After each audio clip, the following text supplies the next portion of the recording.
Bonjour à toutes et à tous, bienvenue dans Écosystème, l'émission qui permet de découvrir à quel point l'environnement d'une entreprise est crucial pour son développement, collaborateurs, sous-traitants, fournisseurs, actionnaires, mais aussi concurrents, pourquoi pas, tous jouent un rôle dans la vitalité de l'entreprise. C'est pour eux que nous avons créé cette émission. Pendant 1 heure, je reçois, c'est plus joli, des chefs d'entreprise, je leur donne la parole. Ils ont chaque binôme à 7 minutes pour se présenter et pourquoi pas vous convaincre d'entrer dans leur écosystème. Et je reçois, pour démarrer cette nouvelle émission, Maxence Bobin, bonjour. Bonjour. Vous êtes associé directeur du business développement de Squad et vous avez choisi comme représentant de votre écosystème Olivier Moati, bonjour. Bonjour. Associé d'Abenex, tout récent actionnaire de Squad. Vous allez nous expliquer depuis quand et pourquoi.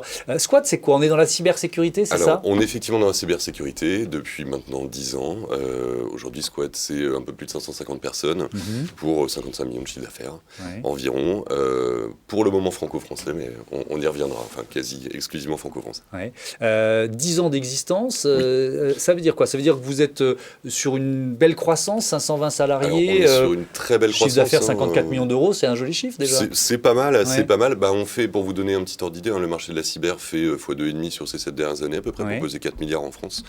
Nous, on a fait x10, du coup, sur ces 7 dernières années. On est dans un marché ou dans un écosystème justement extrêmement mutant, qui se transforme très très vite. On a pu voir, si c'est pour vous donner 2 petits exemples, on a pu voir en 2017, le monde a découvert l'existence des rançongiciels. Ces logiciels qui paralysent complètement l'activité d'une entreprise. Dans Saint-Gobain, on a fait les frais pendant 10 jours pour de l'ordre de 250 millions de chiffre d'affaires estimés de pertes. Donc la menace cyber est passée d'un champ très théorique, très virtuel ou très, j'allais dire, cliché. Elle est dans l'actualité très régulièrement maintenant. Elle fait même la une de l'actualité. Dans le réel, dans le tangible, dans les chaînes de production d'une entreprise, dans les problématiques des assureurs aujourd'hui. Donc on a eu une vraie mise en lumière de tout ça et c'est devenu une réalité quotidienne. Et puis 2020, le Covid faisant, a ramené tellement de nouveaux usages et de nouvelles manières de fonctionner, ça a ramené tout autant de nouvelles failles et donc du coup de nouvelles choses à exploiter. Alors ça c'est intéressant parce qu'effectivement ce contexte Covid on ne le soupçonne pas forcément, mais c'est aussi un boom des hackers, on peut dire ça comme ça. Pourquoi? Est-ce que vous pouvez nous l'expliquer? Et un boom des hackers et un boom de la typologie de solutions qu'on doit mettre en face. Bien sûr. L'exemple tout bête, vous êtes une entreprise aujourd'hui, vous n'aviez pas prévu la crise du Covid, mais vous autorisez quand même le télétravail à vos salariés. Donc le salarié va travailler avec son propre matériel, par exemple. Donc est-ce que vous avez l'organisation par exemple, de systèmes de gestion des identités, qui sont une des nombreuses solutions de sécurité sur lesquelles on travaille, qui permet à votre utilisateur de travailler sur l'environnement de votre entreprise à distance depuis son propre matériel. Donc ça, c'est un cas, disons, commun aujourd'hui. Et on a aussi, si on veut prendre plutôt le côté hacker, des tentatives de phishing, donc d'escroquerie, pour de l'extraction de données plus simple, parce que le salarié n'est pas dans son contexte professionnel, on ne lui répète pas tous les jours que la sécurité c'est important, qu'il faut faire attention à quel mail il ouvre, et ainsi de suite. Et du coup, voilà, des nouveaux usages aussi de ce côté-là. Donc, une actualité, une entreprise en croissance. Olivier Moati, pourquoi avec Abenex vous avez décidé, c'est tout récent, je disais, c'est décembre 2020, vous êtes un tout jeune actionnaire de Squad, pourquoi? Alors, nous sommes devenus actionnaires de Squad pour plein de raisons. D'abord, on est très heureux d'être actionnaires de Squad. La première raison, c'est ce que vient de dire Maxence, c'est que le marché explose.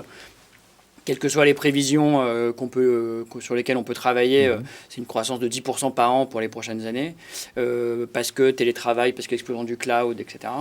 La deuxième raison, c'est que dans un marché en croissance forte, Squad a toujours surperformé son marché. Même en 2020, qui est une année où, dans le monde de l'IT Services, on est plutôt en décroissance, Squad fait 10% de croissance. Donc clairement, un marché en croissance, une surperformance du marché chez Squad.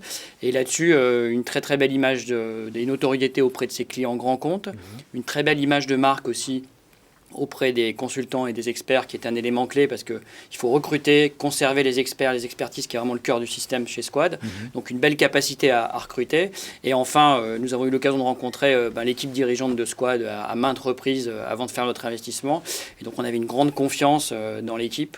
Et donc quand vous cumulez marché, surperformance, belle image de marque et confiance, on y allait. Et vous y êtes allé. Ça signifie quoi? Ça signifie, j'ai bien compris, vous donnez actionnaire, mais est-ce que ça signifie aussi un accompagnement sur une longue durée, d'une certaine façon? Comment vous vivez cette entrée au capital? Oui, alors nous, notre métier est d'être un fonds d'investissement. Donc, on investit dans des entreprises privées.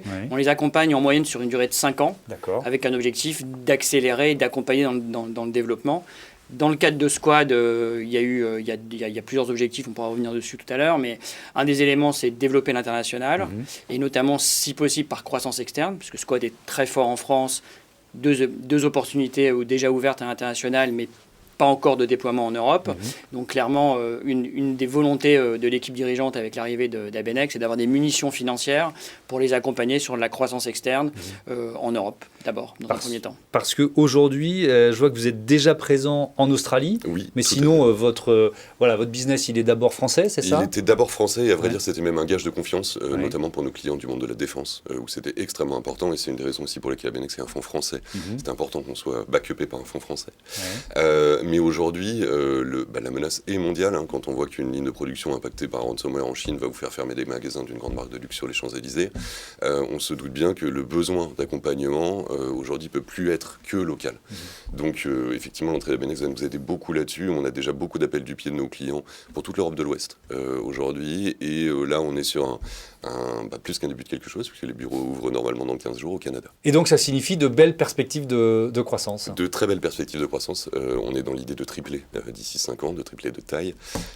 Et on est, pour ce faire, plutôt bien accompagné et bien lancé. Et voilà, Squad et Abenex pour l'accompagner. Merci à tous les deux de nous avoir comme ça fait rentrer dans les coulisses de votre écosystème. Un autre univers tout de suite.